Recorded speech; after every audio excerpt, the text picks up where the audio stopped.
the Self and Society podcast, exploring what it means to flourish as an individual and a community.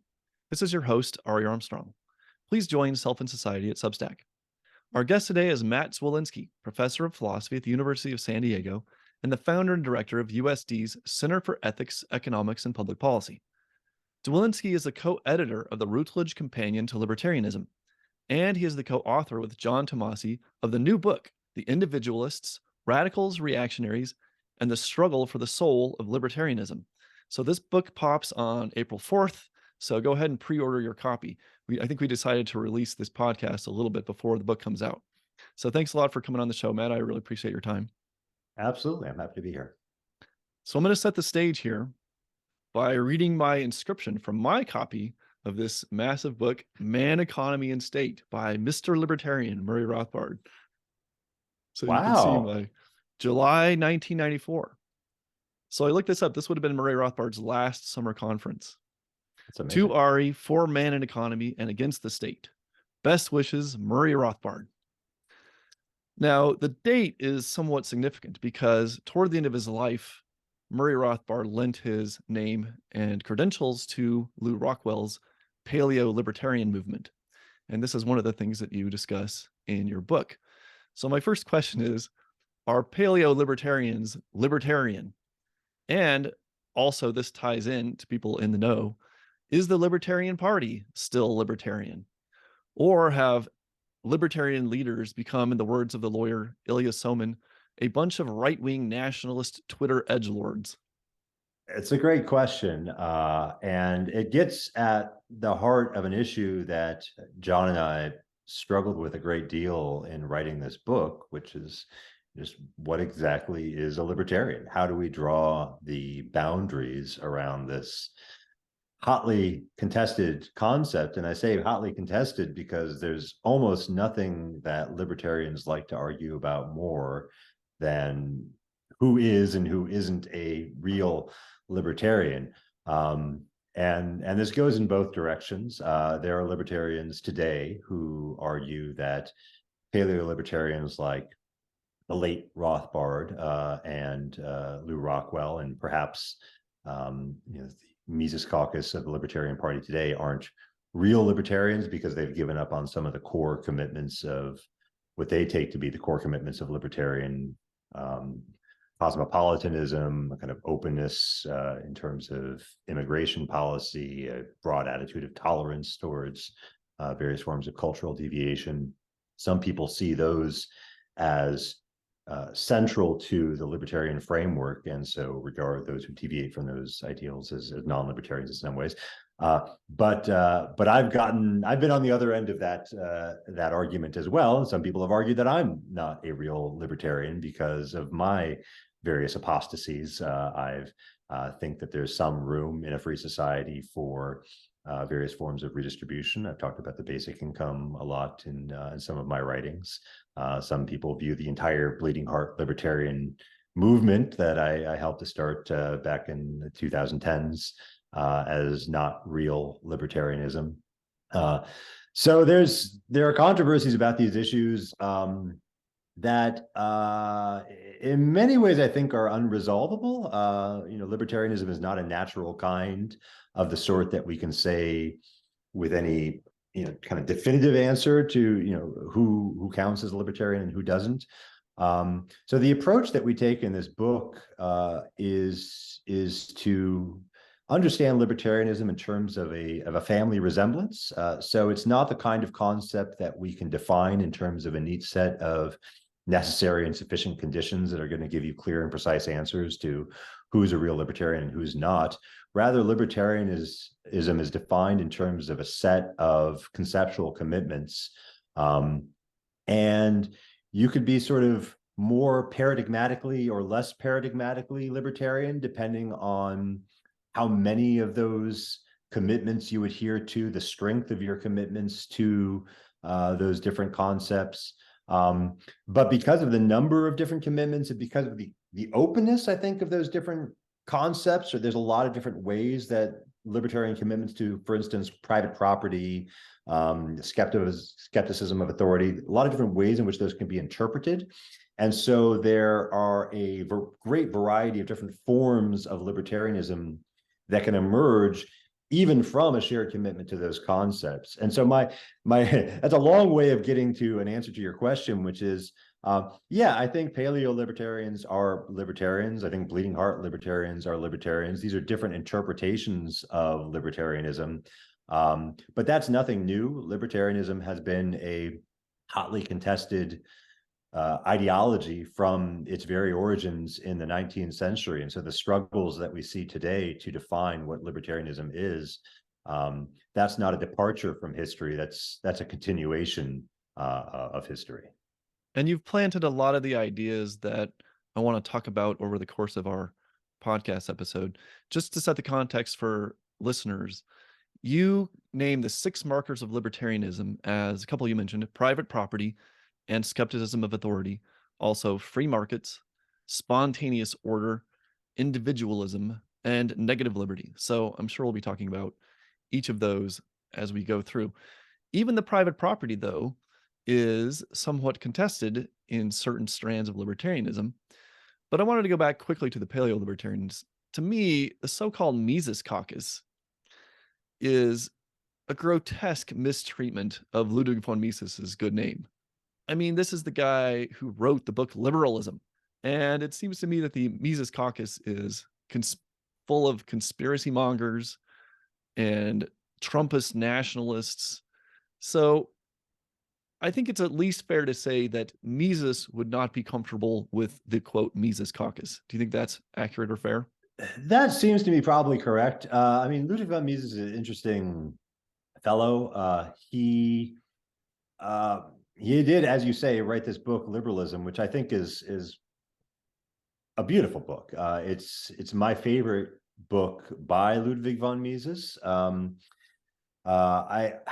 It's an incredible celebration of a free society as an open, progressive, dynamic society. It's rooted in, I think, an appreciation of freedom as a humane value, right? One that really serves is to be celebrated insofar as it contributes to human flourishing. And so, right, there's a direct connection between an appreciation for freedom and a real concern for human well-being, human happiness, the alleviation of poverty, the ability to create a space for human beings to find fulfillment, that in some ways I think gets lost from a more kind of paradigmatic natural rights framework. Sometimes, not always, but sometimes, right? Like if you think about libertarianism as being all about duty and respect for rights and these boundaries that one shall not cross, there's a tendency, I think, to lose the connection between those rights and the human interest, the human well-being that those rights serve. That the libertarians believe, generally speaking, that those rights serve. And I think just one of the great things about that book is that connection never gets lost for von Mises. It's always right there at the center. So I love that book. He was one of the more dogmatic libertarians of the time, right? So there's a sense in which Mises had a kind of intolerance for intellectual disagreement that you didn't find in somebody like Friedrich von Hayek, for instance, or even Milton Friedman, I think. So he has this reputation, and not entirely undeserved reputation, of being kind of a hardliner. Well, wasn't it at the Mount Pelerin Society where he stood up and said, "With Mises and Hayek present, you're all a bunch of damned socialists"? I don't know if he actually said damned, but yeah. This comes from a recollection by Milton Friedman in his autobiography, where Friedman says, "Look, like you're in a room full of people who are there precisely because they view socialism as a kind of existential threat to humanity, and you view those people as having conceded too much to socialists. Like, where are you going to find your allies if you can't find them here? Well, you would certainly be on the outs, I think. Yeah, I don't know that that Mises would like me very much. I don't know that I would like him very much either as a person. I think we would butt heads, but I do have a great appreciation for his scholarship and his ideas, especially that book. How would he stand on the Ludwig von Mises caucus? Yeah, I think there's a kind of populism and intolerance and a pandering to cultural conservatives. That's even putting it, I think, too gently, because I think there's when I say cultural conservatives, well, let's be blunt. Those people rub elbows with neo-Nazis, quite literally. Yeah, and I don't think there's anything conservative about Nazism or fascism. Right? These are radical ideologies of their own sort.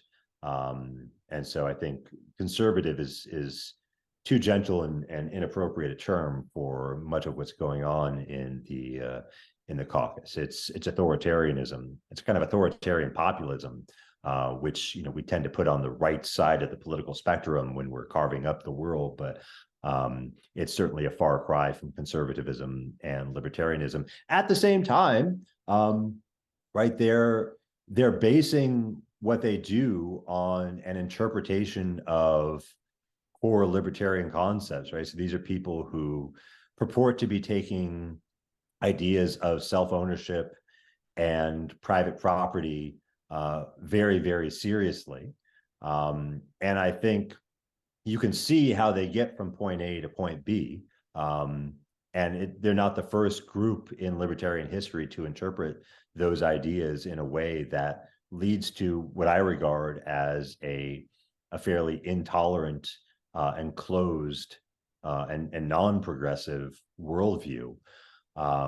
So I don't think, conceptually speaking, we can write these people outside of the libertarian movement, but I do think the name is, as you indicate, kind of odd, right? I mean, I think it's not really the Mises caucus. It's not really the Ludwig von Mises Institute anymore. It's the Murray Rothbard Institute and the Murray Rothbard concept or caucus, or maybe even the Hans Hermann Hoppe caucus.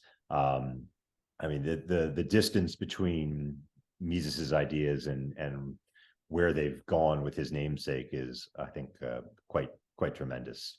Well, I just wish the people in the so-called Mises caucus would actually read the works of Mises. That would be a good start. But this goes to why, if people ask me if I'm a libertarian, I'm not sure what to say. For a long time, I said no, which is partly my Ayn Rand influence. And partly I say no because I don't want to be packaged with those people. It's what is that doing me? Even if I fit conceptually in those 6 markers of libertarianism, calling myself a libertarian, at least in the popular mind, links me to a bunch of people that I don't wish to be linked to. So am I a libertarian? I guess it'll depend on who's asking and if I can say, well, what do you mean by that? Yeah, I think that's almost always the right answer. I don't, even with myself, people ask me if I'm a libertarian, and it kind of depends who's asking and what the context is, what my answer to that question is going to be. So if I'm talking with academic philosophers, for instance, which I spend a fair bit of time doing as an academic philosopher myself, I tend to say no to the question of whether I'm a libertarian, because that phrase means something fairly specific within the context of academic philosophy. Libertarian for philosophers means something like a kind of neo-Lockean or a Nozickian who believes in self-ownership as the kind of bedrock commitment, and then from self-ownership we derive strong kind of Lockean rights to private property through some process of labor mixing or homesteading or whatever you want to call it. And then from there we derive the rest of the system, from free markets to limited government, all kind of flowing from this core commitment to self-ownership. But the whole structure of the system is a kind of natural rights or deontological moral framework that combined with a sort of absolutism about the rights that are derived within that framework, that that I don't think matches my own moral worldview terribly well. So no, I'm not a Nozickian. I'm not a Lockean per se. And so if academic philosophers ask me if I'm a libertarian and that's what they mean, then the answer is no. On the other hand, if I meet somebody on the street and they ask me to describe my political views, I'll tend to say that I am a libertarian, because I think in that context, it reasonably accurately characterizes my beliefs. I think government should be much, much smaller than it is currently.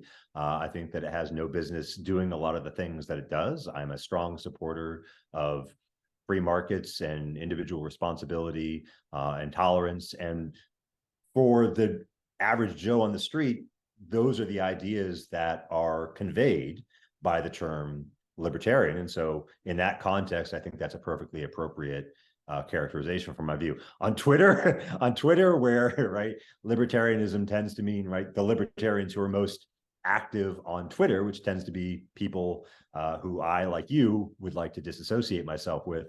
Again, I'd probably choose a different label for my view. So it's all really heavily contextual, and that's just the way language works. I mean, that's nothing terribly special about libertarianism. Language derives meaning from context. And that's more true of contested concepts like libertarianism than it is of relatively uncontested concepts like table. But even in concepts like table, context matters in terms of defining what the limits of that concept are. I'm going to go kind of off script here because of some of the things you've raised. So it's going to be, I'm just going to kind of weave through some of these concepts as we go. But you were talking about your views as opposed to Nozickian Lockean view.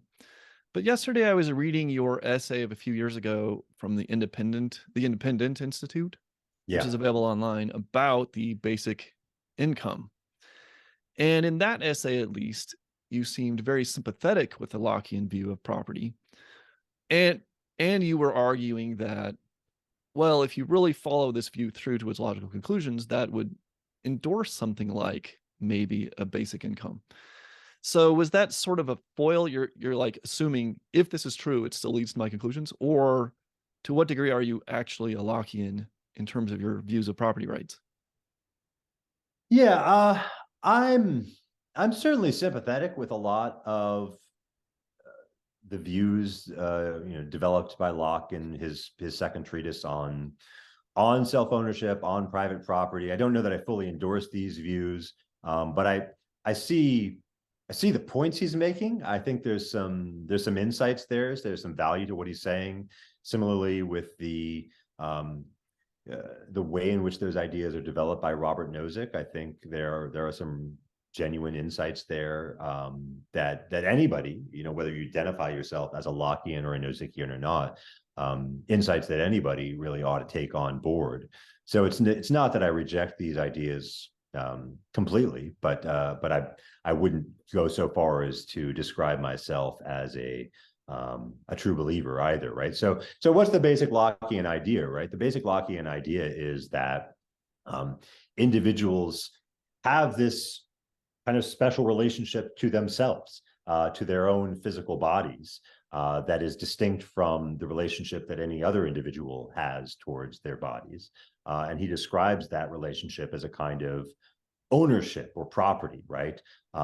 Which, bear in mind, at the time that Locke was writing, meant something fairly different from the way we use that term today, right? Today, when we think about property, we think mostly about physical stuff, objects that we own and have this kind of legal claim over, like a property right in a house or a car.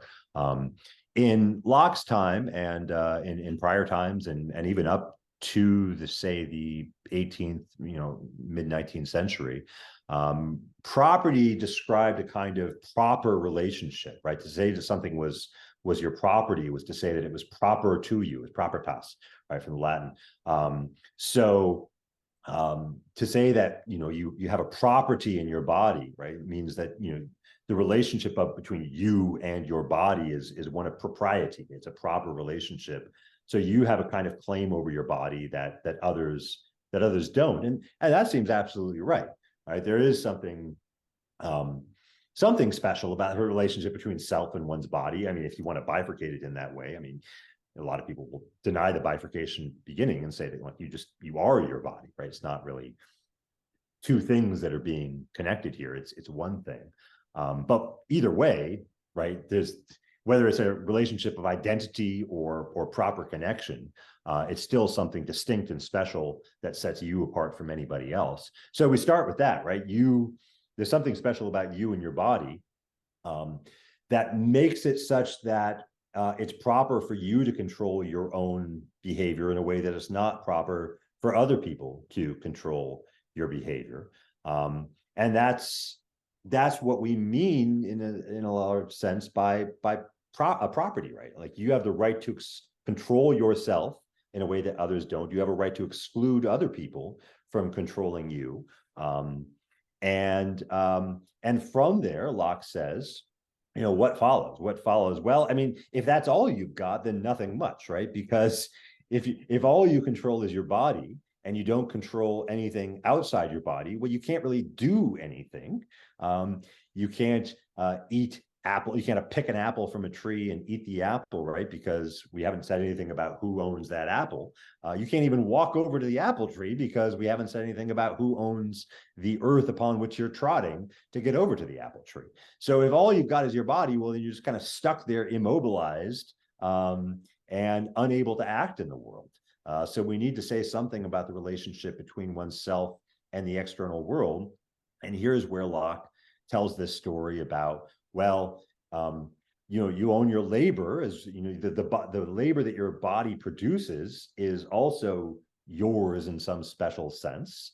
And if you mix that labor with the external world, if you pick a apple from the tree, or if you kill a deer, or you plant some yams in a field, then you've mixed this thing that you own with something that you didn't own, and that in some way extends your property out into the external world.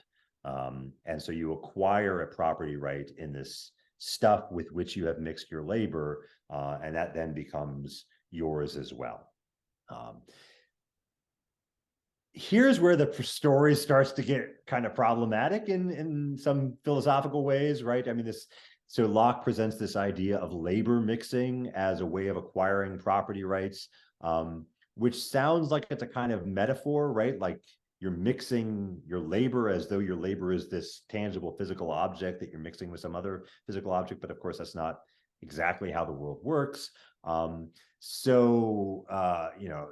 There's a question there about like what exactly labor mixing means. There's a question here about why labor mixing should entitle you to ownership in external objects. Robert Nozick raises this great question, right? Like, look, if you take a can of tomato juice that you own and you dump it in the ocean, do we really want to say that you now own the ocean, or do we just want to say you've lost your tomato juice because you've thrown it away? So there's questions about what labor mixing, whatever it is supposed to get you once you've acted upon it. And then there's deeper philosophical questions of the sort that people like Henry George would raise in the 19th century about whether any kind of labor mixing is sufficient to get you a property right in external resources, given that you never make external objects, right? You're always acting upon things that pre-exist your labor.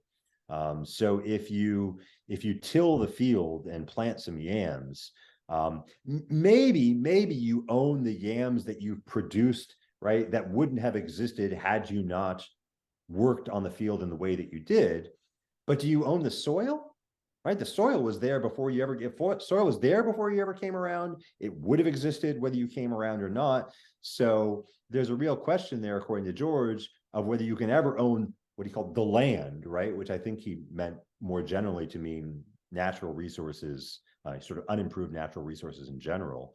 And so from there, you get this kind of Georgist, in a way, reformulation of Locke, which says, yeah, you own yourself. Yeah, you own your labor. Yeah, you own things that you create purely with your labor, but natural resources like land are never the proper subject of ownership. And so when the state imposes a tax on those unimproved natural resources, it is not violating any natural right of yours, because it's not taking away from you anything that you have a proper claim on moral grounds. So there's a lot of issues here that I just raised, and I never quite got to explaining, my own particular view on this. But I'm sympathetic with the Georgist critique. I'm sympathetic with, a lot of the people who raised difficulties with the Lockean story about how we acquire property rights and external resources. But at the same time, I'm also sympathetic to this Lockean idea that we do have this special relationship to our own bodies and to our own labor. And so I think that, the challenge is to, combine all of those things in a way that leads you to a sensible view. I think you could do that, but I don't think it gets you to anything like the kind of absolutist libertarian position that some neo-Lockeans like, Nozick or Rothbard, for that matter, hope that it does. Or I would add Rand. I would say that she is pretty hardcore Lockean in that sense. I think that's and right. that she says she wants to privatize absolutely all property. Like there's no such thing as public property in Rand's ideal system. Which I think even Murray Rothbard would say the same thing. But I'm not sure about that. But there's a lot of issues that you raised there. But I'm convinced that the issue of property rights is sort of the central conundrum of libertarianism and the big issue that people need to work out. And it's also the big thing that a lot of libertarians just kind of want to assume and move on. Like they assume existing property rights regime. Now let's talk about policies given that. And what you're trying to do, which I appreciate, is trying to dig beneath that and think about, well, is the existing property rights regime legitimate? How do we know that? If it's not, what do we do about that? These are not easy questions at all.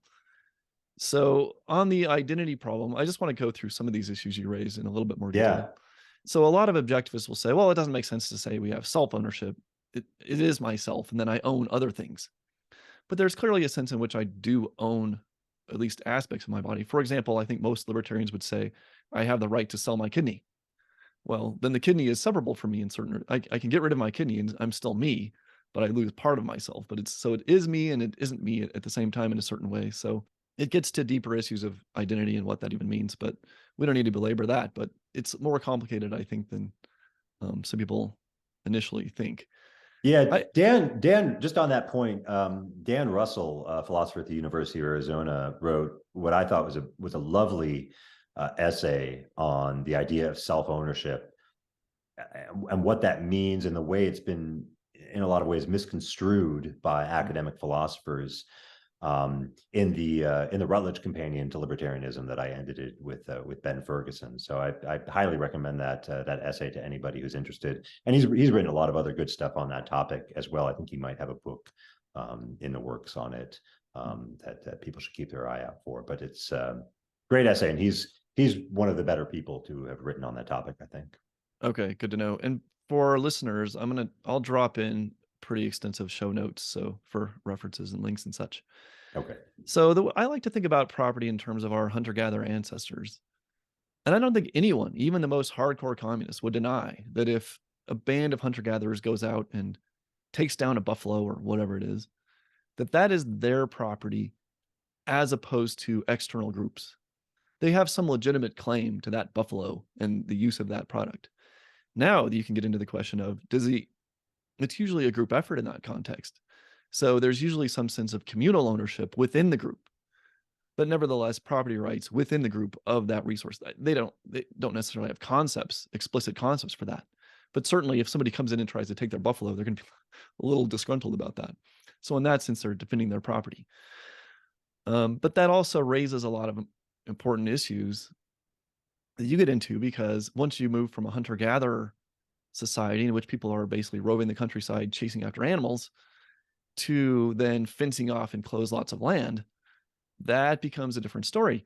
Because, if you're a hunter-gatherer tribe that then decides to farm and you fence off this big plot of land, then all of a sudden all the other hunter-gatherers who used to go through this valley or wherever to hunt animals or fish the creeks or whatever it is, you're locking them out. And by what right do you do that? And so this tends to get into a lot of the deeper issues with the legitimacy of property rights claims and how we get to that, which again are complicated issues. On the here's I do want to I don't mind kind of nestling into the Georgism issue because it also pertains to your ideas of a basic income, which is probably, at least in libertarian circles, what you're best known for. But there's some interesting issues with Georgism and how he looks at things.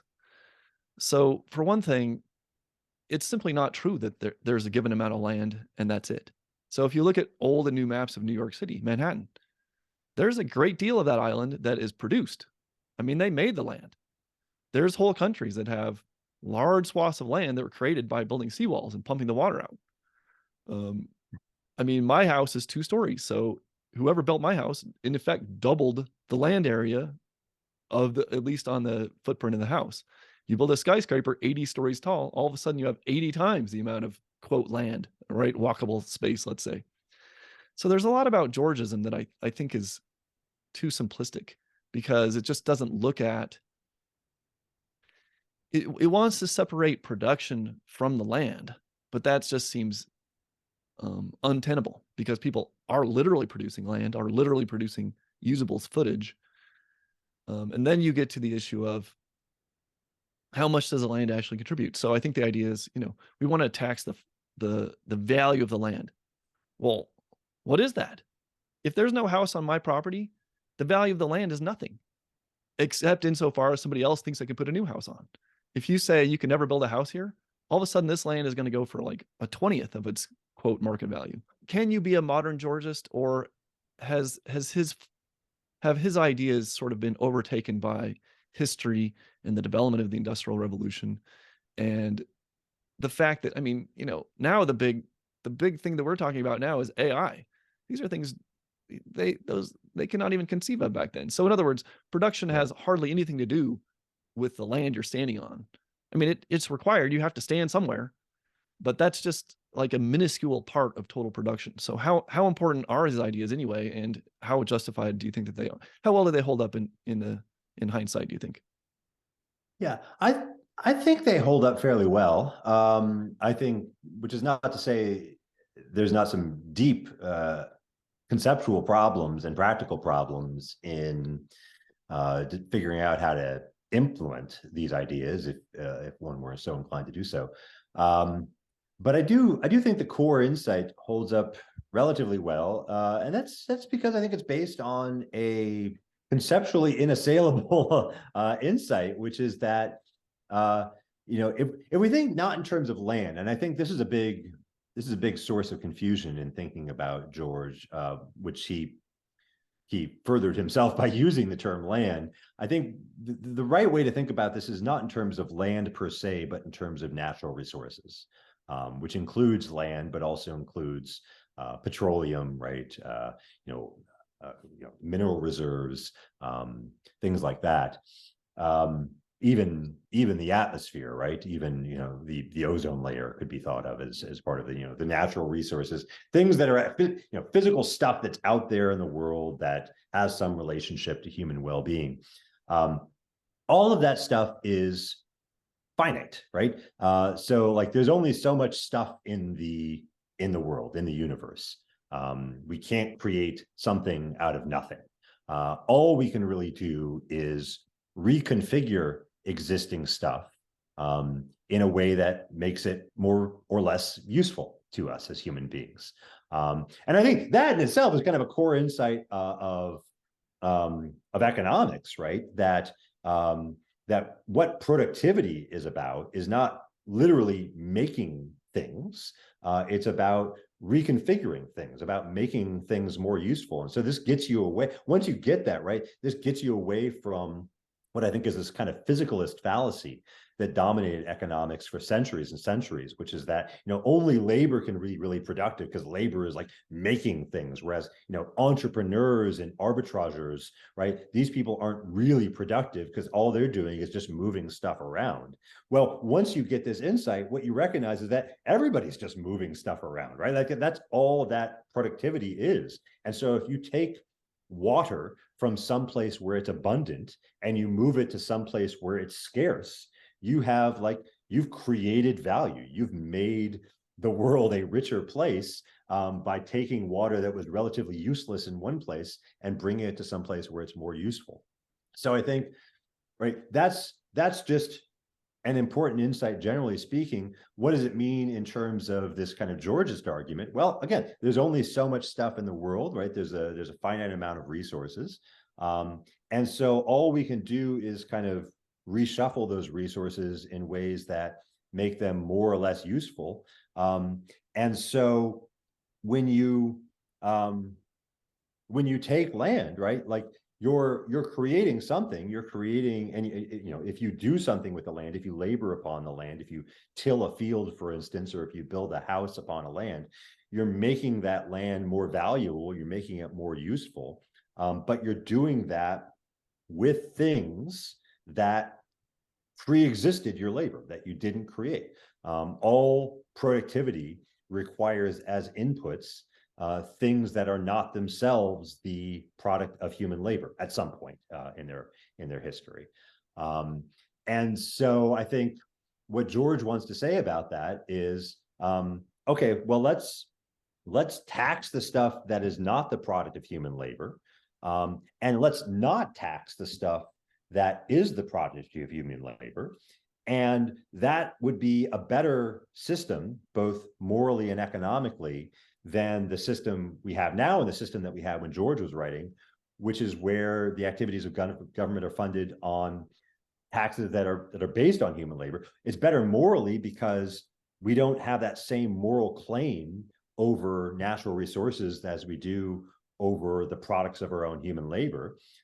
And it's better economically because it doesn't create the kind of distorting incentives that taxes on labor create, right? If you tax something, you get less of it. So if you're taxing things that are the product of useful human labor, you're going to get less useful human labor. Whereas if you institute, say, a property tax or a natural resource tax, that is, and this is where things get conceptually tricky about how to assess these values. But if you can figure out a way to do it, then you can create a tax that doesn't have the kind of distorting effects on market activity as a tax on income or a tax on even consumption would create. And so, well into the 20th century, you get very smart economists like Milton Friedman saying, like, this is a good insight. Like, it would be a lot better if we could adjust the tax system in a way that George suggested, not so much because of the moral arguments, they weren't weighing in on that, but just on the basis of the economics alone, it would be superior. And so, right, like maybe land is less useful to us now. Maybe we don't.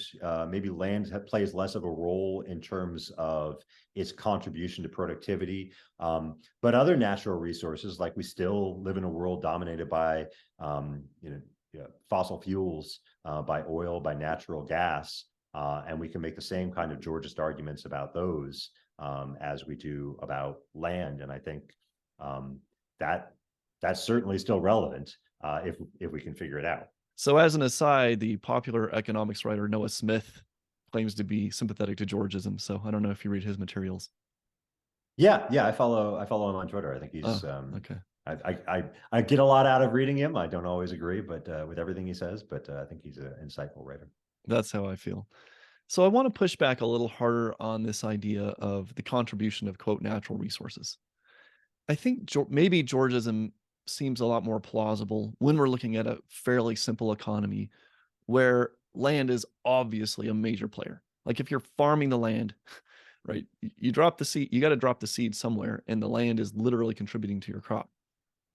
But if you look at more modern advances, it doesn't seem at all obvious to me that natural resources are inherently valuable. So you talk about oil.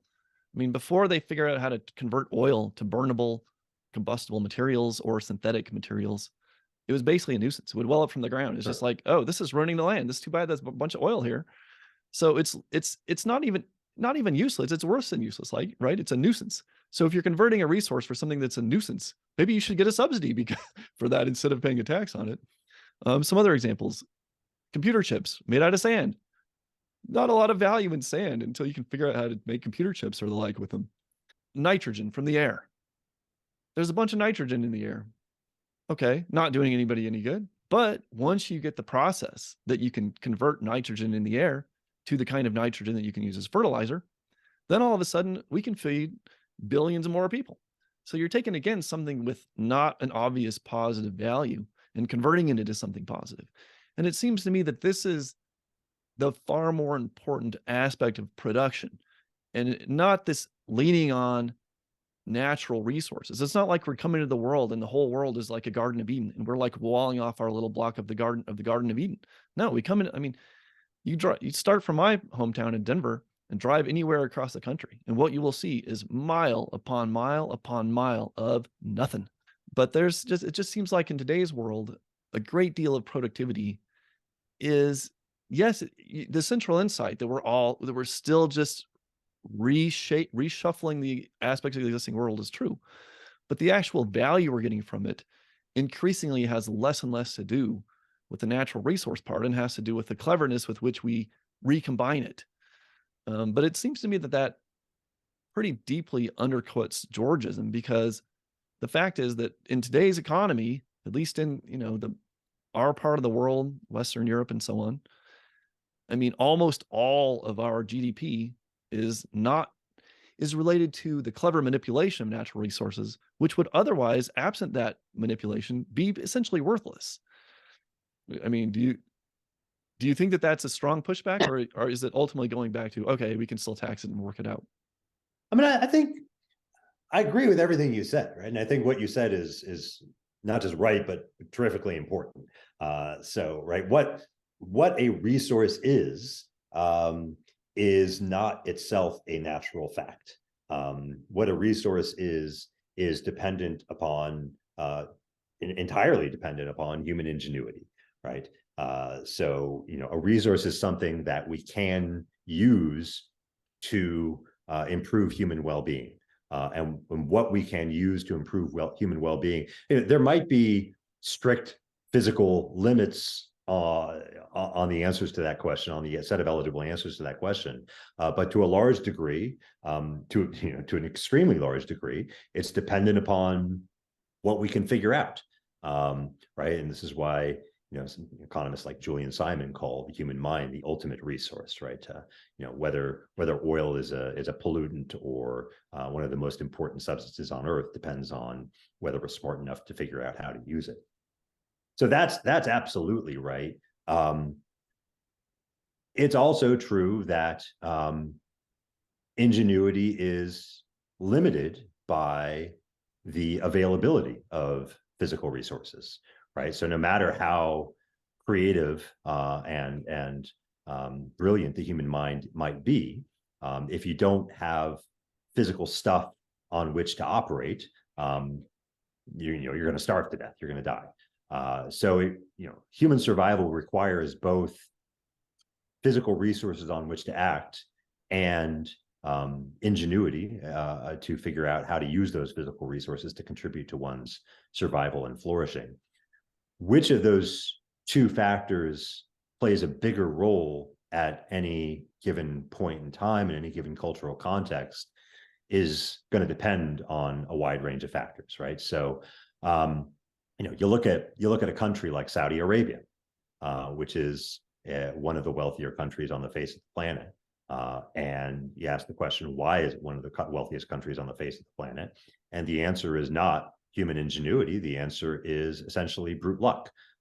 Their society happens to live upon a tremendous supply of a resource that happened to turn out to be really valuable, not because of anything anybody in that country did, but because somebody else somewhere in the world figured out how to use it.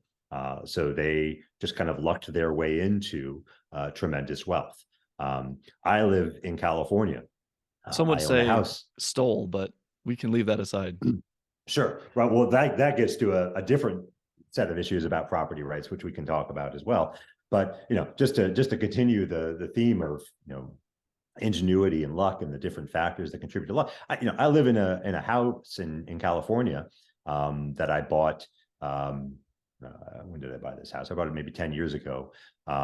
And for at least a couple of years in that 10-year period, I made more money just sitting in my house, watching the value of it appreciate than I did working 40, 50 hours a week as a professor.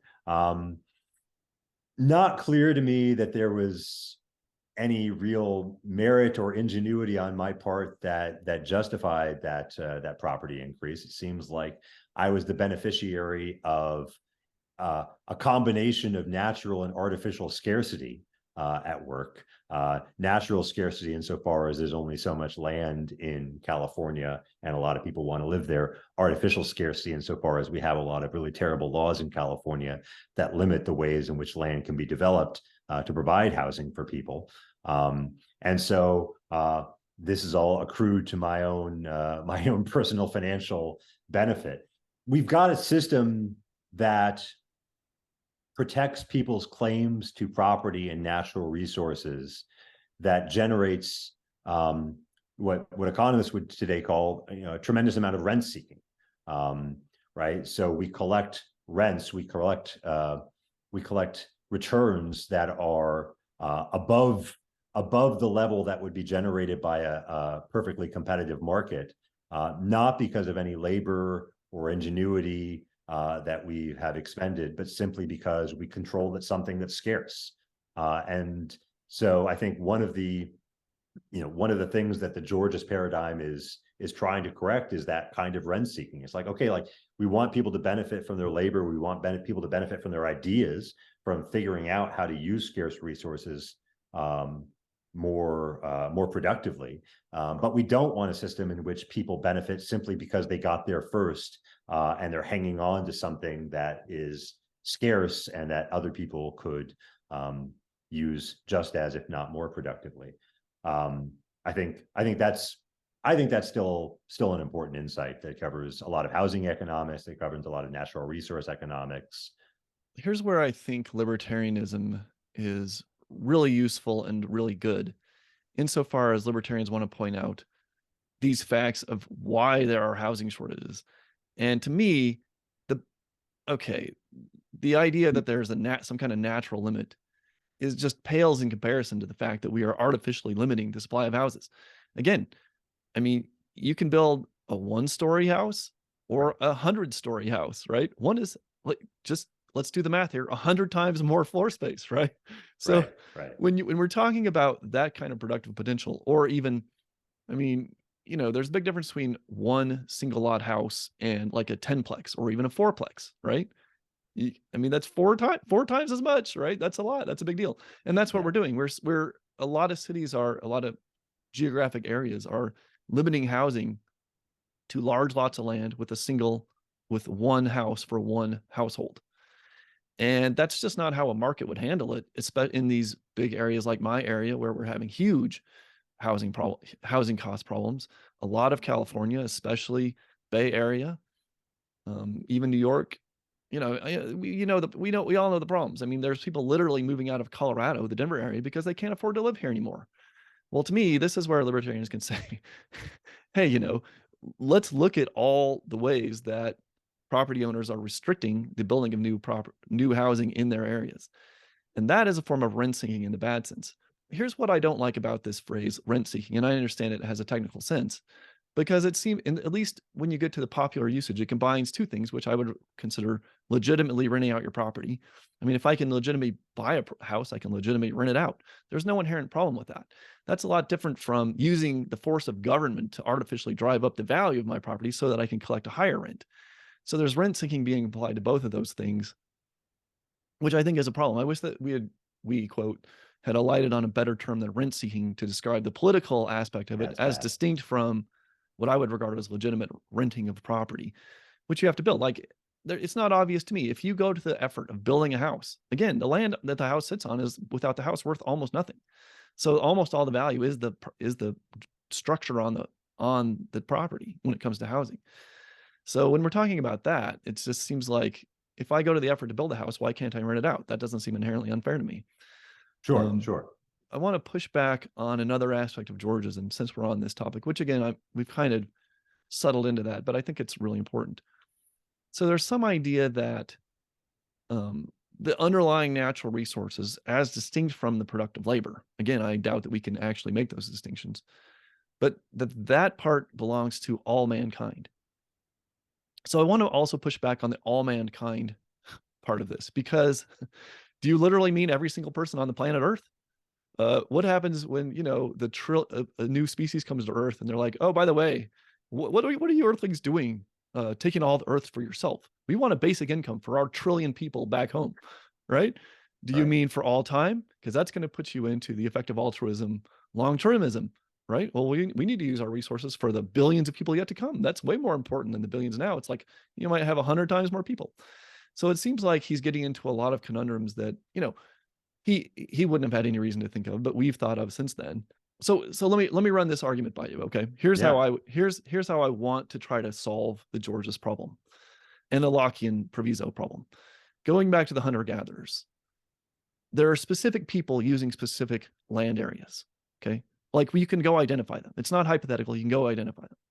So it would be conceivable if you're gonna start fencing off properties to literally get the buy-in of all the relevant parties, right? It'd be hard to do, but we're not talking about 1 billion people in that context. We're talking about hundreds or maybe thousands. It seems to me that if you could get the buy-in from the existing people who actually use the property and somewhat either pay them out or you all get a fair share, you all get an equal share of property, or however you want to work it out, that would solve the problem. So it's at least theoretically solvable in that sense, without going to, like, instead of saying all mankind, it's like the actual mankind that's actually involved with that property at the time. Do you buy that at all, or does that seem unworkable? I mean, it's difficult to apply retroactively, right? Since, you know, we can't go back to those people and ask for their buy-in, since they're all dead. If I've understood the hypothetical correctly, I might have. Yeah, I'm just asking: is it theoretically possible to solve the Lockean property problem with the people at hand that would carry out? In other words, it wouldn't generate the subsequent theoretical problems for future generations. Now, of course, we get to the obvious conundrum there that isn't how any property that now exists developed, right? So we can even ask, is it worth even talking about Lockean property? Because, you know, there's no such thing in today's world. There's no property that's been legitimately homesteaded going all the way back. So we started the discussion of property rights, and you said that a commitment to property rights is fairly central to the libertarian worldview today, and I think that's absolutely right. We talk about 6 kind of conceptual commitments of libertarianism in our book, but we signal out property rights as being especially important, kind of the central libertarian commitment. And certainly, if you look at kind of popular libertarianism today, if you look at libertarianism on the internet, property rights figure very prominently in almost every discussion of libertarianism, whether it's about, you know, whether we should be able to sell our kidneys, whether we have a property right in our kidneys, whether taxes are too high, or whether government programs should be eliminated because they violate our property rights, whether immigration should be permitted or curtailed on the basis of a respect for property rights. So this is an idea on which almost every single aspect of libertarianism hangs, and yet it's remarkably poorly understood by libertarians, and kind of taken for granted in a very naive way that, you know, we start with this set of property rights that happens to, you know, this moral commitment to property rights that happens to perfectly mirror the legal set of property rights that exist in the world right now. And then the only question is whether proposed government interventions either violate or respect those existing property rights. And one of the things we try to do in the book is just complicate this picture somewhat by pointing out that, like, look, even if you think the Lockean idea of self-ownership and acquisition of property through labor mixing is the right approach to take to property, philosophically speaking, it's not at all clear that that does anything to justify the property rights that we see in the world today. Partly because of the kind of Georges worries that we've spent some time talking about, which is a more theoretical challenge to the Lockean picture. But even if you put the Georges commitment aside, the existing distribution is only just on Lockean grounds if it has come about in a way that is consistent with the Lockean theory of property rights. And it most certainly has not, right? What Locke says is like, look, if we start with self-ownership and then we mix our labor and then we engage in this peaceful process of trade and gift giving and gift receiving and inheritance maybe, then anything that emerges from that, as Nozick puts the point, anything that emerges from a just situation by just steps is itself just. Well, look, it's not clear that we started with a just situation, and it's perfectly damn clear that we haven't gotten to where we are by exclusively just steps, right? There's been all kinds of robbery and theft and enslavement and pernicious government policies that have distorted property rights from whatever situation we started with, so that the distribution of property rights that we find ourselves with today is the product of a very complicated and messy history, and it's not at all clear that libertarians should point to that distribution and say, this is sacrosanct, right? This is something that government must not intrude upon, else it run roughshod over libertarian property rights. So then the question is, well, what do we do? What do we do with that, right?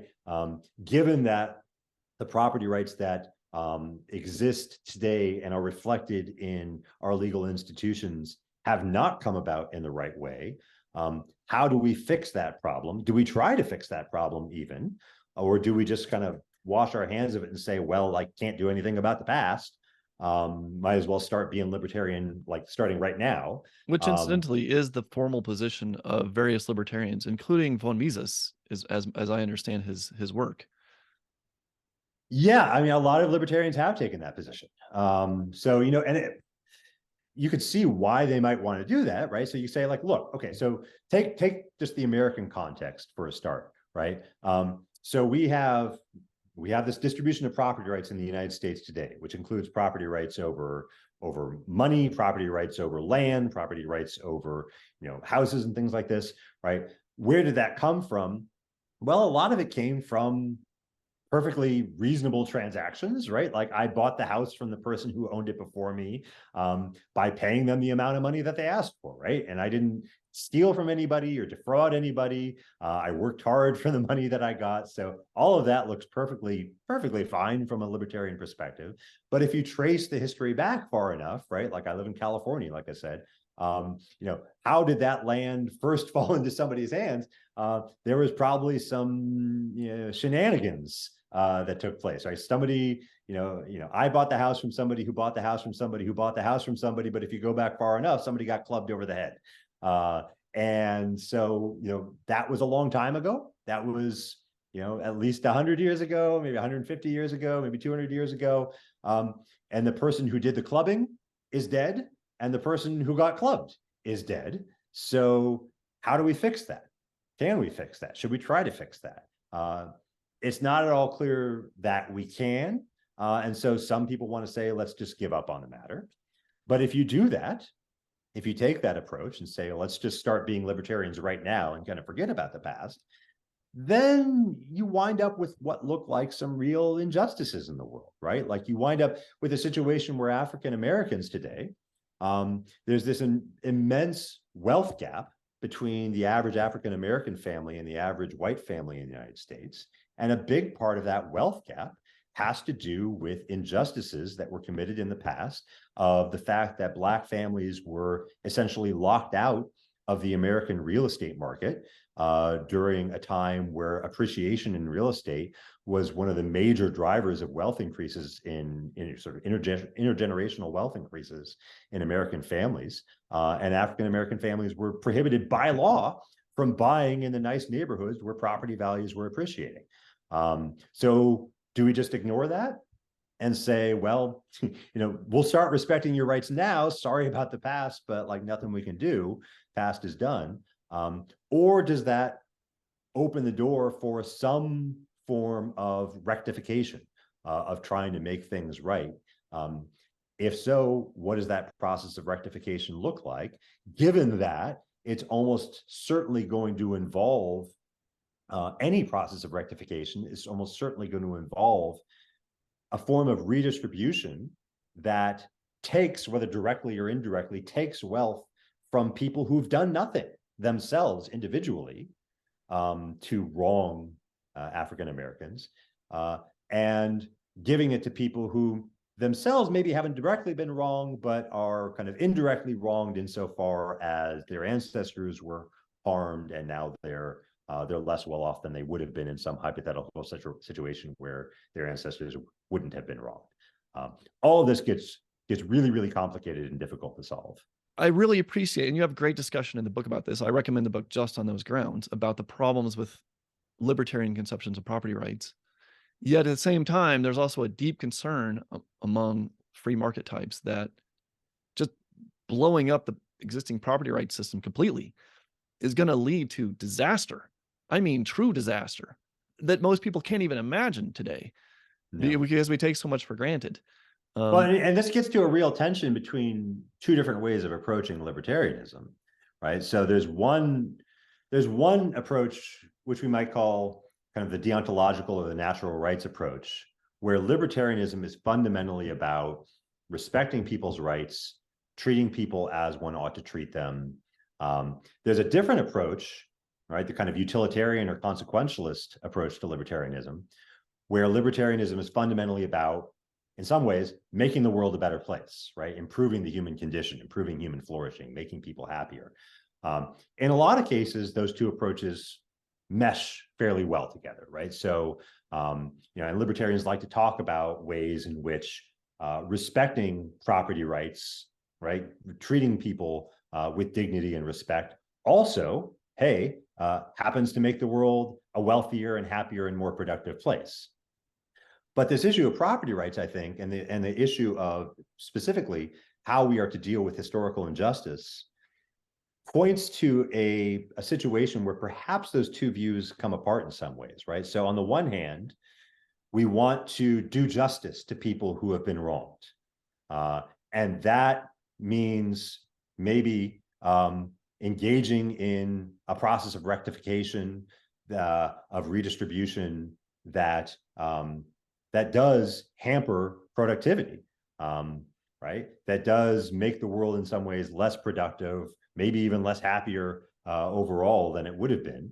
On the other hand, right, we might want to just say, like, look, let's not worry too much about the past. Let's just focus on moving forward and try to make the world as peaceful and productive a place for all of us as we can in the future.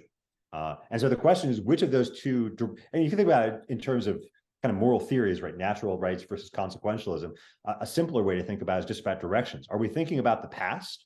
Are we thinking about treating people correctly, making up for past injustices? Or are we thinking about looking forward, what we can do to improve the human condition, what we can do to make life better for everybody?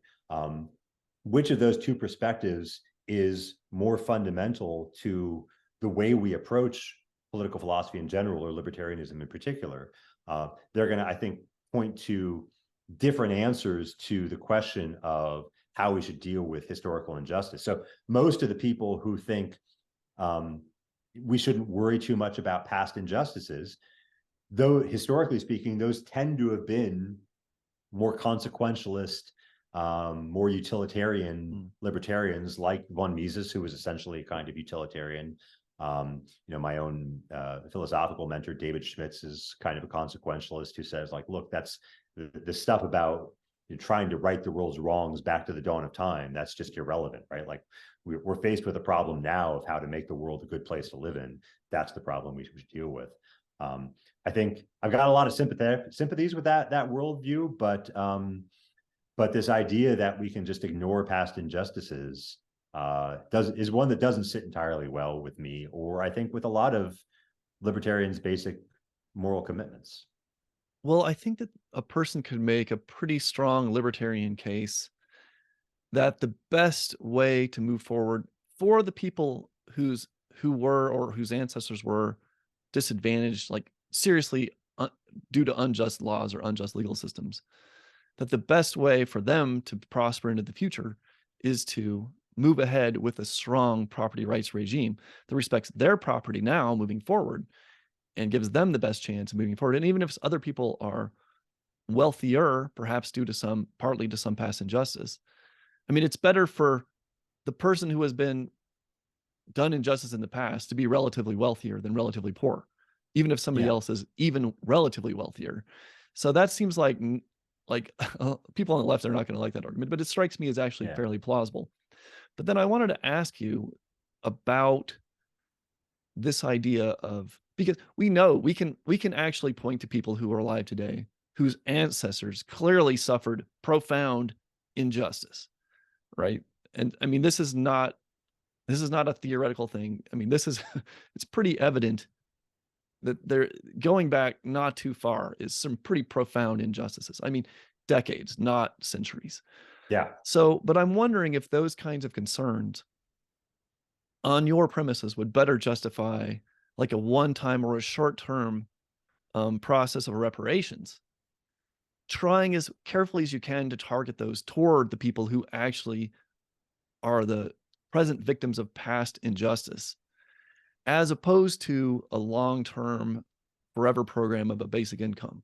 Because it seems like if you could, I mean, you can never do it perfectly, of course, but if you could somehow have a close approximation to rectifying past injustices, couldn't we then say, okay, now we're going to have a libertarian society moving forward?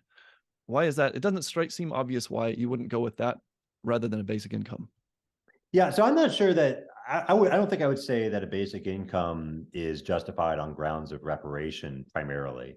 I mean, I think that's one of the arguments that can be marshaled in support of a basic income. I don't think it's the strongest one, and I think it is vulnerable to precisely the question you ask, which is, why do we need this kind of program in perpetuity to rectify past injustices? Why not use a shorter term or maybe even a one-time program instead?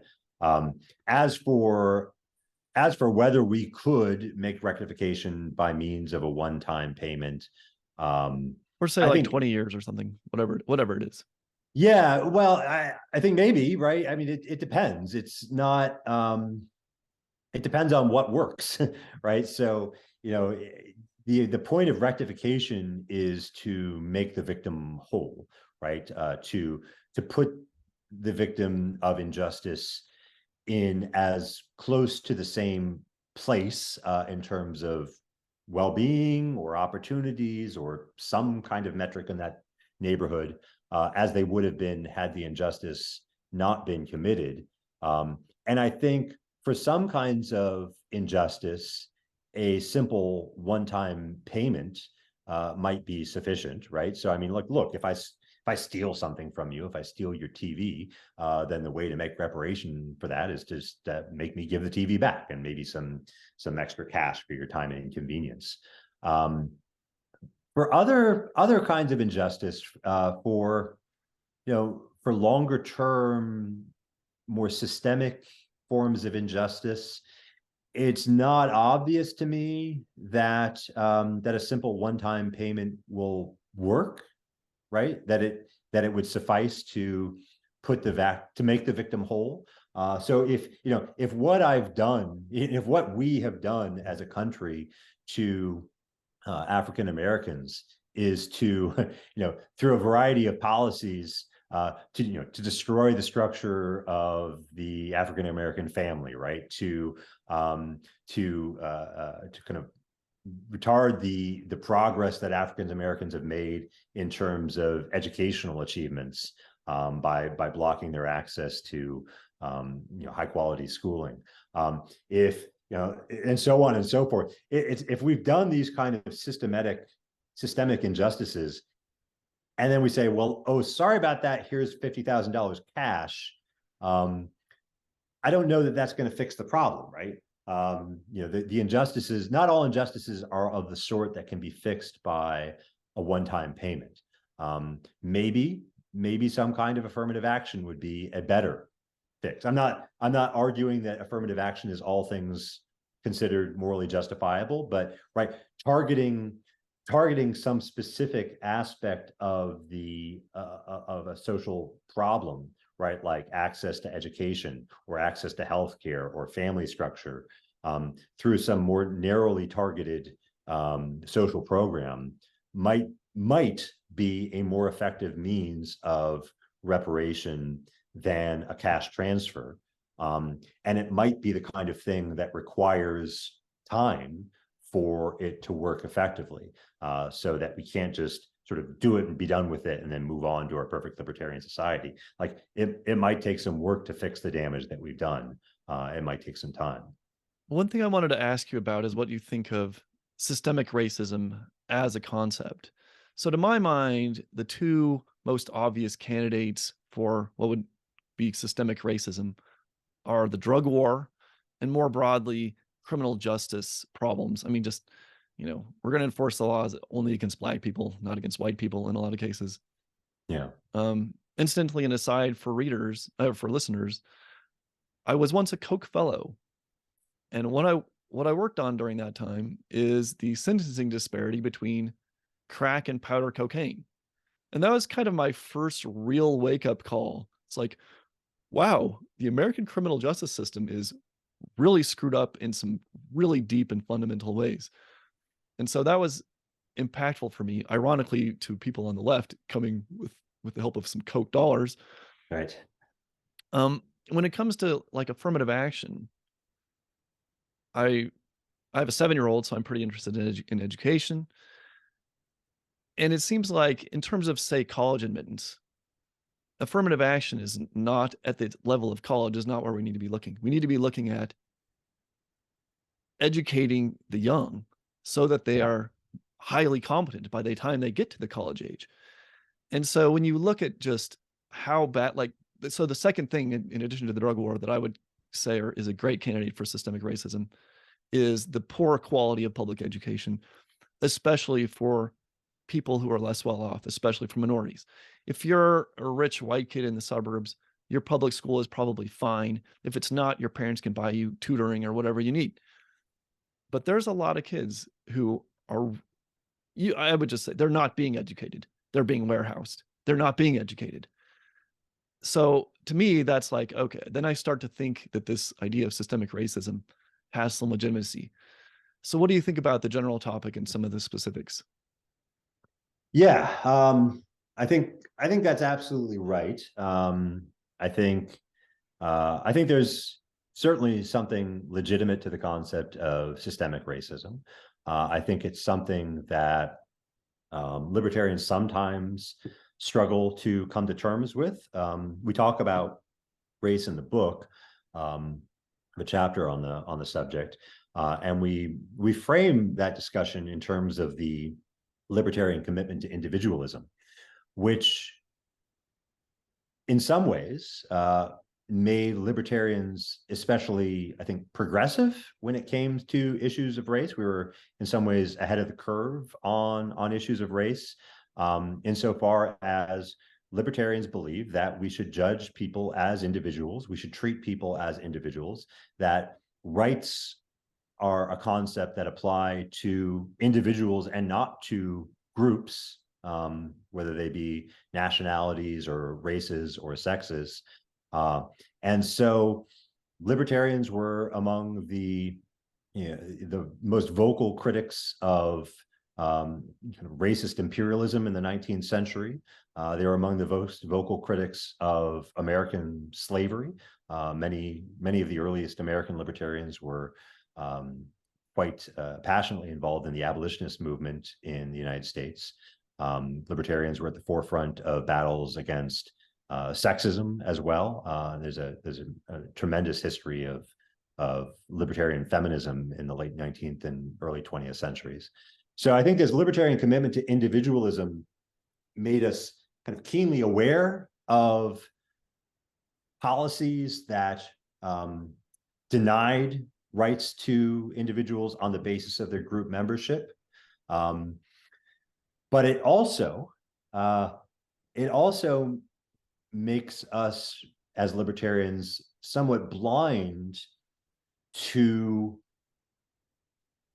ways in which individuals might be systematically disadvantaged by their group membership in a way that isn't immediately reducible to individual acts of racism, right? So our individualism both heightens us to a kind of obvious form of racism and sexism, and it blinds us to more subtle, more systematic forms of racism and sexism. And so that, I think, is why libertarians sometimes struggle with the concept of structural racism, right? Like they have no problem talking about racist treatment by one individual towards another individual, but the idea that systems can be racist or that systems can be sexist is something that libertarians kind of struggle with or refuse to believe, because libertarians tend to think things like, well, only individuals exist, right? Systems don't exist, groups don't exist, nations don't exist. It's only individuals all the way down. And I think there's an insight to that kind of individualism, but it only goes so far. So I think the kind of policies that you point to, right, the drug war, you mentioned criminal justice issues. Education. I would add housing policy Right, to definitely that, right? housing policy, And yeah, it's sure. tied in with the educational issue, right? So why is it that some people are blocked from high quality schooling? It's because schooling in the United States is geographically based. The kind of public school that you have access to depends on what kind of neighborhood you live in, which means that if you're systematically excluded from the better neighborhoods, you're also systematically excluded from the better schools. That is a great point. I'm glad you raised that. Housing policy is everything. I've been spending a lot of time over the last couple of years reading up on NIMBYism, and one of the things that the YIMBYs have convinced me of is that like almost any social problem you can identify can be linked in fairly direct terms with housing policy, one way or another. Well, just as some background, so in Colorado, of course, with Denver and being people like to move here, we're having a huge problem with housing costs. But part of and also the Democrats control our legislature completely. So, but a lot of people on the progressive side look at housing costs and are like, oh my goodness, we need to more tightly regulate people who rent properties. We need to put in rent control. Actually, there's literally a push to put it through rent control, or it would allow cities to impose rent controls, basically, to impose all kinds of new restrictions on, like you can't make it much harder to evict people even after your rental agreement is over, things like that. And I'm looking at that stuff sort of with horror. It's like, I mean, surely if you can get an issue right on economic liberty grounds, it's rent control. But on the other side, our sort of libertarian governor, Jared Polis, is pushing a measure that would pretty seriously restrict cities' ability to restrict use of property. In other words, it would open up a lot more zoning regulation in terms of being able to build more housing. You can develop a property that would house more people rather than fewer. So these are very much live issues in many parts of the country, certainly where I live. I guess we could go more broadly to social justice if you wanted to talk about that. To me, those are very tightly linked. So I don't know if you have anything additional that you want to add. Yeah, absolutely. I mean, I think you're right. The social justice stuff does tie in very nicely to the questions about systemic racism. But I mean, I think just to kind of reiterate the point about how individuals or how individualists like libertarians should think about these concepts that involve groups. I think the insight of individualism, and there's not just one, there are many, right? Like when we call the book The Individualists, insofar as we think this is one of the core identifying features of libertarianism, and part of it's a moral commitment, right? The idea that individuals have rights, and that only individuals have rights. Part of it's a kind of methodological approach, right? We think that if we want to understand the world, we think about the world in terms of individuals and not in terms of groups, right? So, this insight is applied in public choice economics, where we think like, okay, it's a lot more useful to talk about how and why individual members of Congress vote the way they did than it is to talk about how Congress acted, or how, even worse, the United States acted. If we think about the individuals and the incentives that operate on those individuals, we'll get a much clearer picture of the incentive structures that guide public policy than we do if we think about things in terms of groups. That's all really important stuff, and stuff that I think is very insightful and helpful in understanding the world. But like a lot of things, it can be taken too far. And it can be taken too far if we say what a lot of libertarians say, which is that, only individuals exist, groups don't exist. Well, no, they do. Groups do exist, and groups matter, sociologically speaking, in terms of the way the world works, the way that individuals understand themselves, the way that individuals understand other individuals around them, is mediated by group identities, and the distribution of resources in the world today. The inequalities that we see in the world are also very much mediated by groups. And if you have this individualistic framework that simply blinds you to the reality of those groups, you're going to miss a lot of what concerns ordinary people, when they see the ways, when they see things like the racial wealth gap, right, or the gender pay gap, where they see inequalities that seem to map fairly well onto these socially salient groups. In order to address those, and when I say address those, I don't mean automatically agree with whatever the progressive solution to them is, because I think in a lot of cases that progressive solution is heavily flawed. I think there are good criticisms of affirmative action. I think the idea of the gender pay gap is itself fairly problematic. But I think in order to get to that point where you can start talking about whether these diagnoses are or prescriptions are correct or incorrect, you have to see the groups, you have to see the problem to begin with. And a lot of libertarians, I think, don't quite make it that far. So you've got to engage with the questions of social justice, from your distinct libertarian perspective. But that means recognizing the reality of a groups in a way that some libertarians do not. I'm totally sympathetic with your idea that a certain way of looking at individualism can blind you to things that affect people as members of groups. But I want to make a quick push for an idea of a refined individualism in terms of things like systemic racism. So when I talk about, I'm very comfortable talking about systemic racism if I can talk to, there's a particular government policy. It was passed by this group of lawmakers. Here's been the effects. Or I can talk to, like, racism has been obviously widespread in our country's history, but you can still point to individuals who hold specific attitudes. And these individuals over here articulate totally different attitudes and push back against the racism, right? So there's still an underlying individualism in the sense that I can point to real people who are doing or saying or expressing real things, or even thinking in terms of if they're expressing those thoughts. My worry, and I think a lot of people worry about how some people on the progressive side want to use terms like systemic racism. It becomes something that is always there, but you can never really identify it, and it can never go away.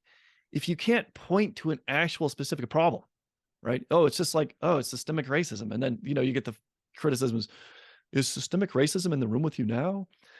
Because it's like, if I don't know what it is and we can't fix it, then you get the concern that you're telling young children of color that they're just oppressed and there's nothing they can do about it. And, the white people are the oppressors or whatever, and you're the oppressed, and too bad, so sad.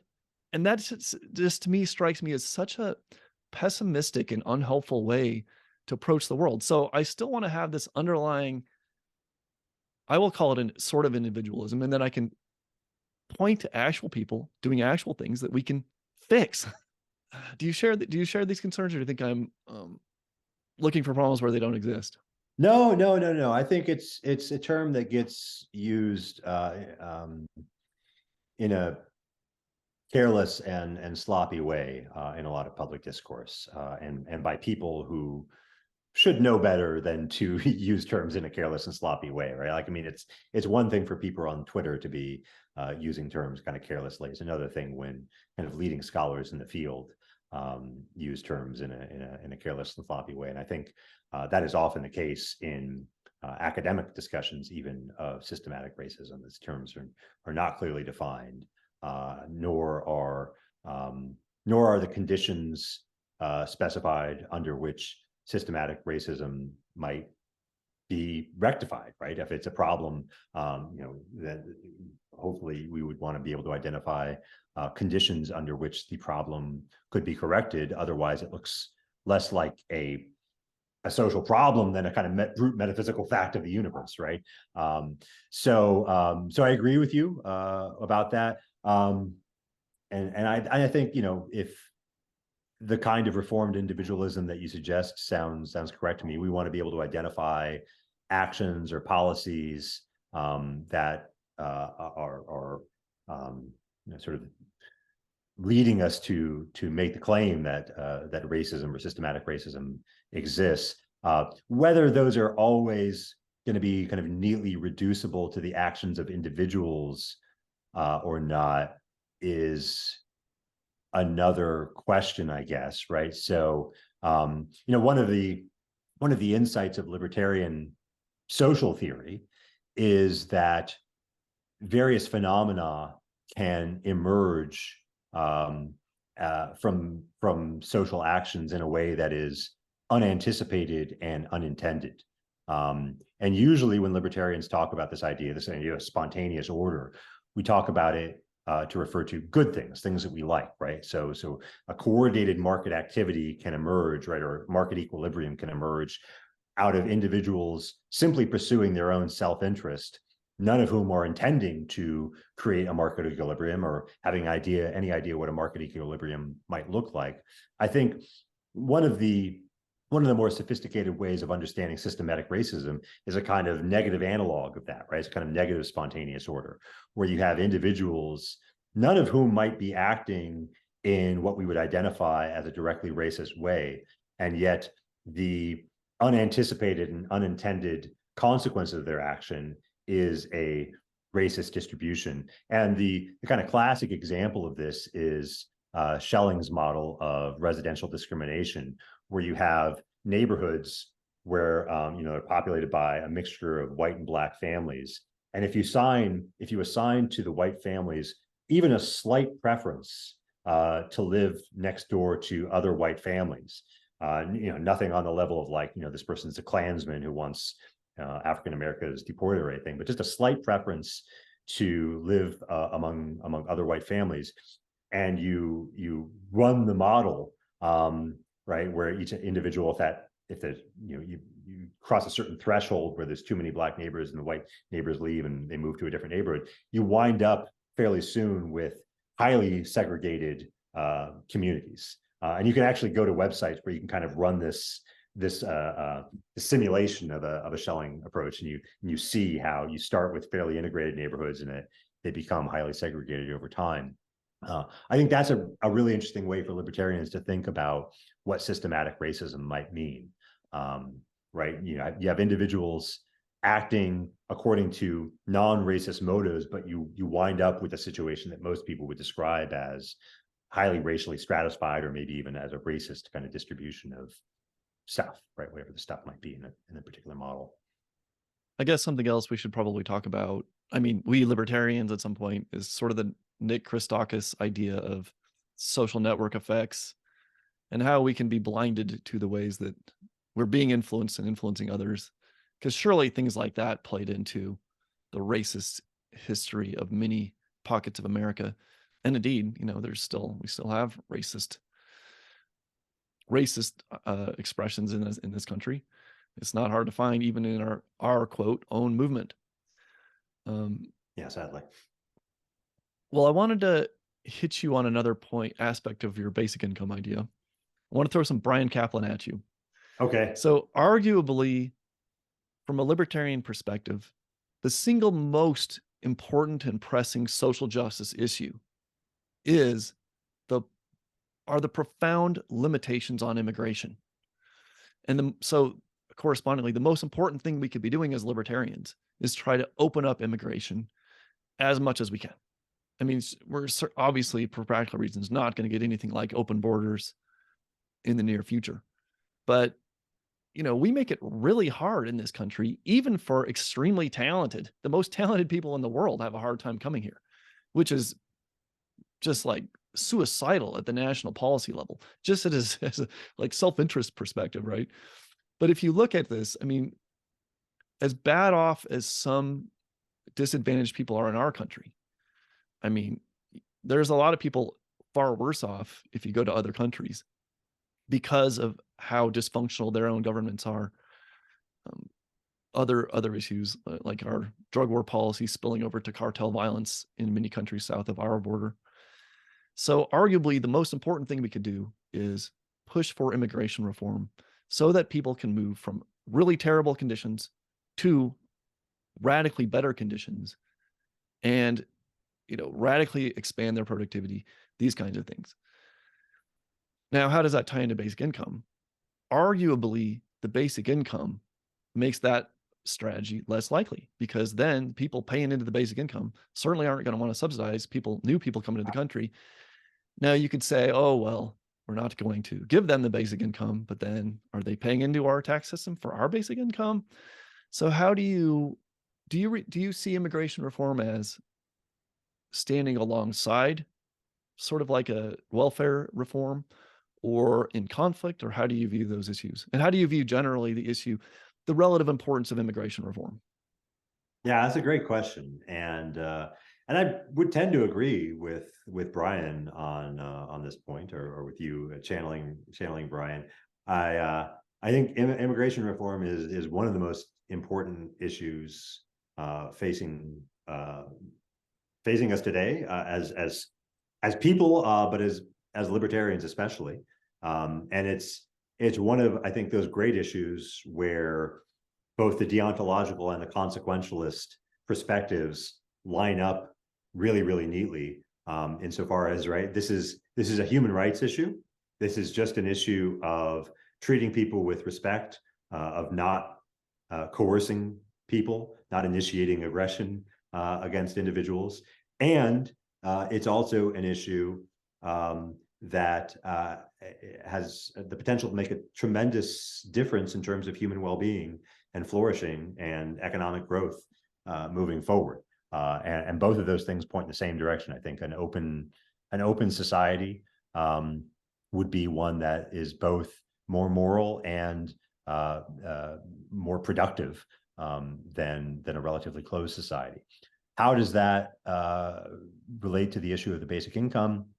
So you point to a worry, which is that if we have a basic income, this is going to make people less open to accepting new immigrants into their society. That's possible. We do see, if we look at data from around the world, we see that there does seem to be a correlation between the generosity of a welfare state and people's openness to new immigration, and it's a negative correlation, right? So the more generous the welfare state is, the less open people are to migration. The United States, for instance, has a much less generous welfare state than, say, the Nordic countries like Finland or Denmark, but we also accept a much larger number, absolute number and proportion of immigrants into our country than they do into theirs.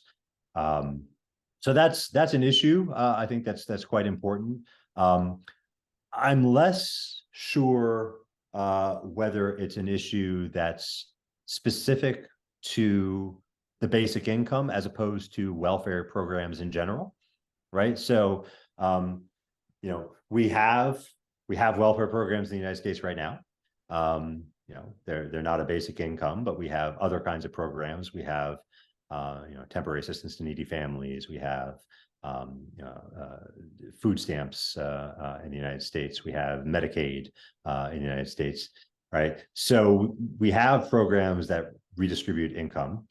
If we were to, just hypothetically, right, suppose if we were to scrap all those welfare programs and simply replace them with a basic income that had the same level of overall expenditures, right? So we didn't increase the overall cost of the welfare state, we just changed its form. Would that lead to a net increase in resistance to immigration? I'm not sure. Right? Maybe there's something special about a basic income that makes people more resistant to immigration than other forms of welfare. but I don't think we have any data to support that conclusion. So it's kind of just speculation. If it did turn out to be the case, I think that would be an important issue to take account of in thinking about the justifiability of a basic income, given that I think you asked the question of priorities, right? Given that I think immigration probably is a more important issue from the perspective of human welfare and from the perspective of morality than domestic welfare policy.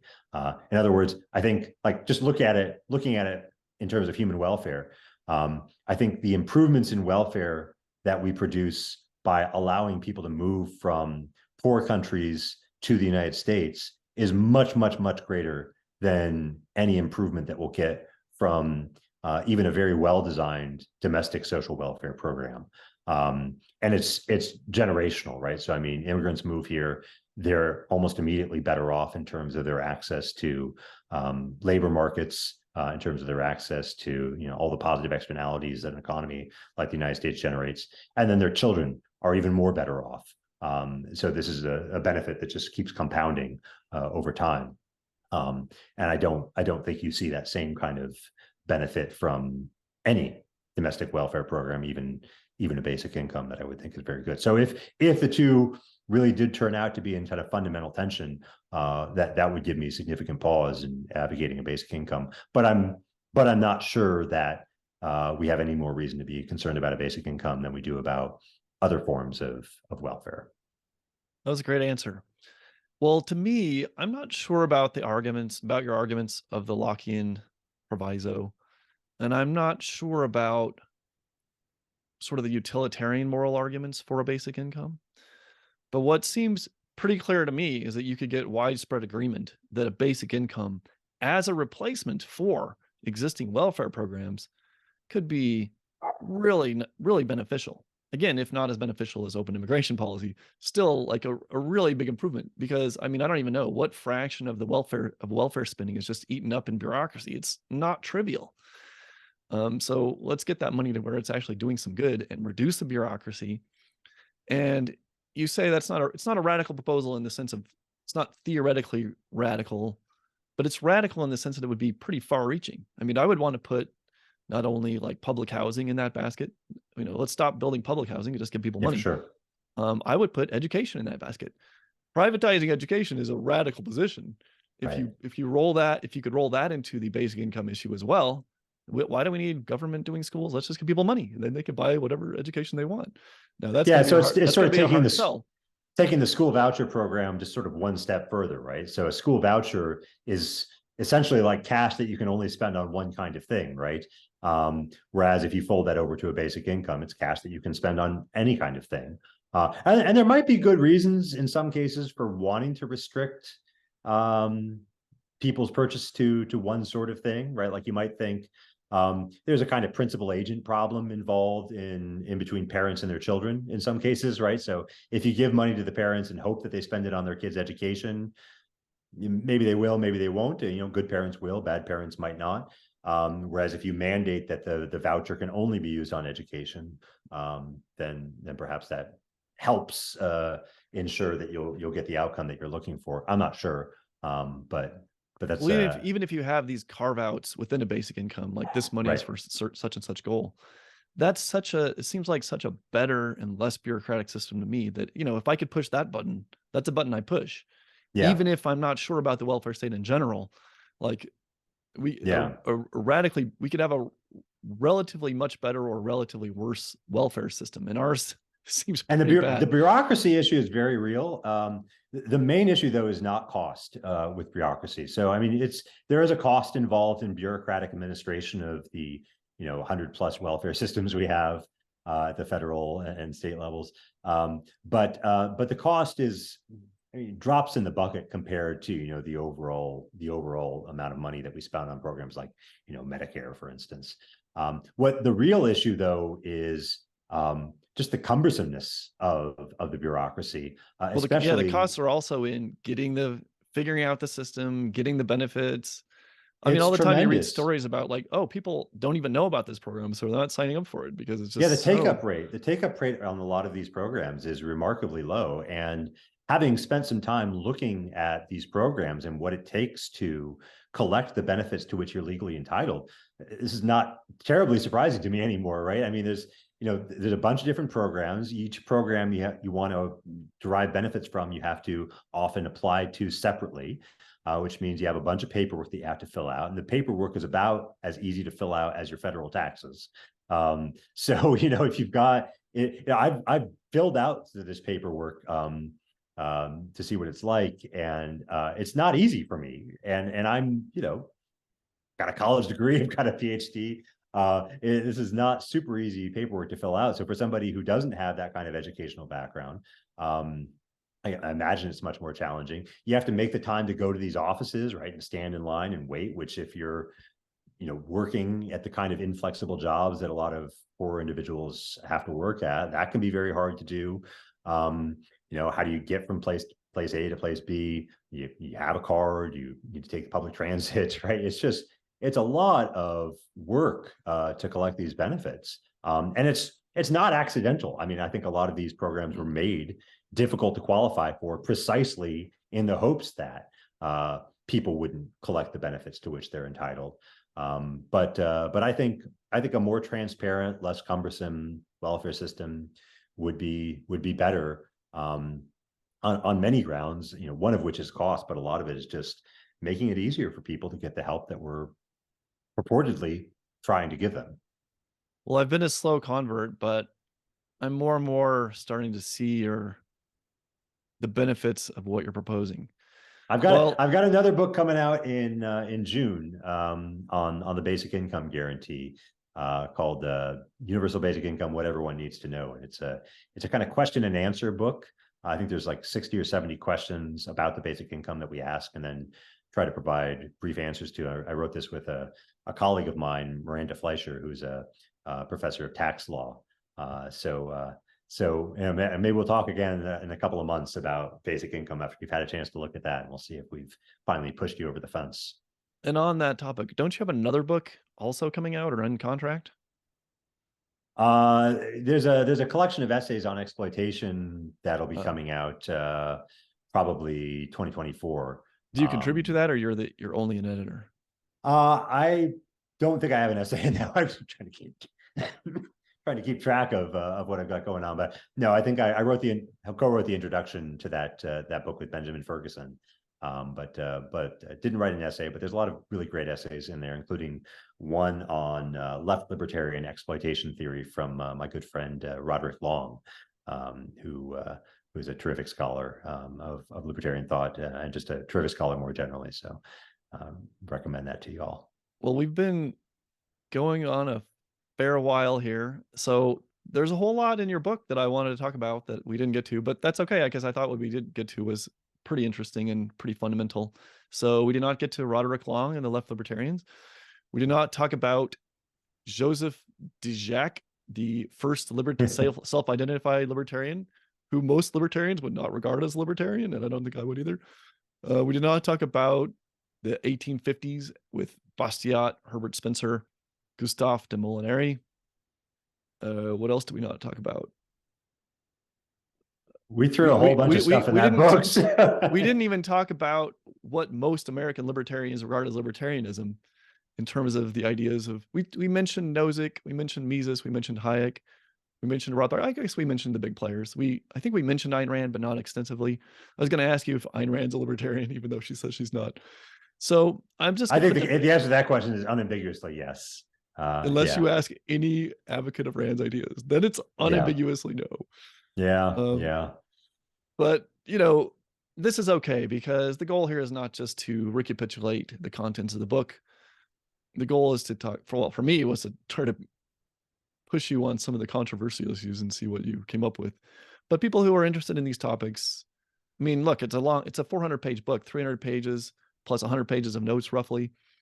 So we couldn't have covered the whole thing anyway. There's a whole lot in there. It's super interesting, but it's also, I really appreciate this.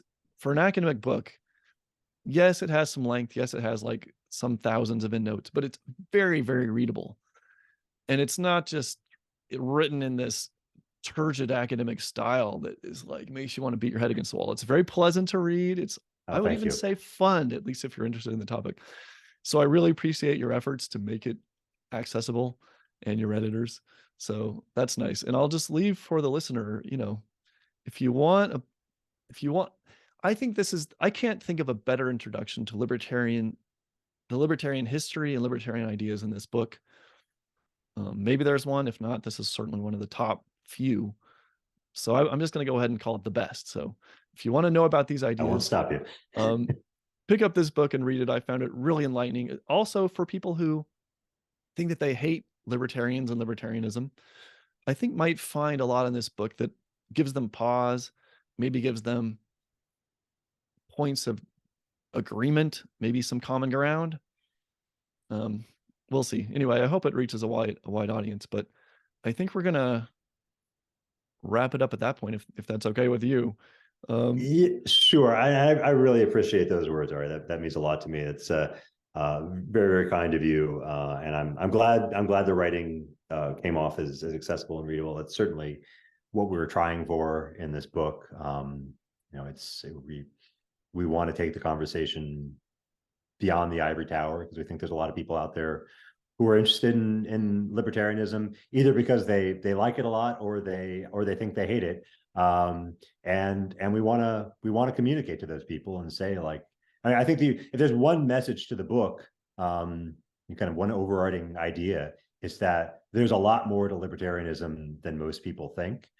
So whether you like it or you hate it, we hope that you'll find some things in here to surprise you, intrigue you, and things that you'll want to talk about. And it's certainly, if this conversation is any metric, it certainly sparked a good conversation here. So that makes me very happy. So thank you so much for bringing me on here. Okay, well, thanks a lot, and we'll talk in the future. Absolutely, I look forward to it. This has been the Self and Society podcast. For more, see Self and Society at Substack.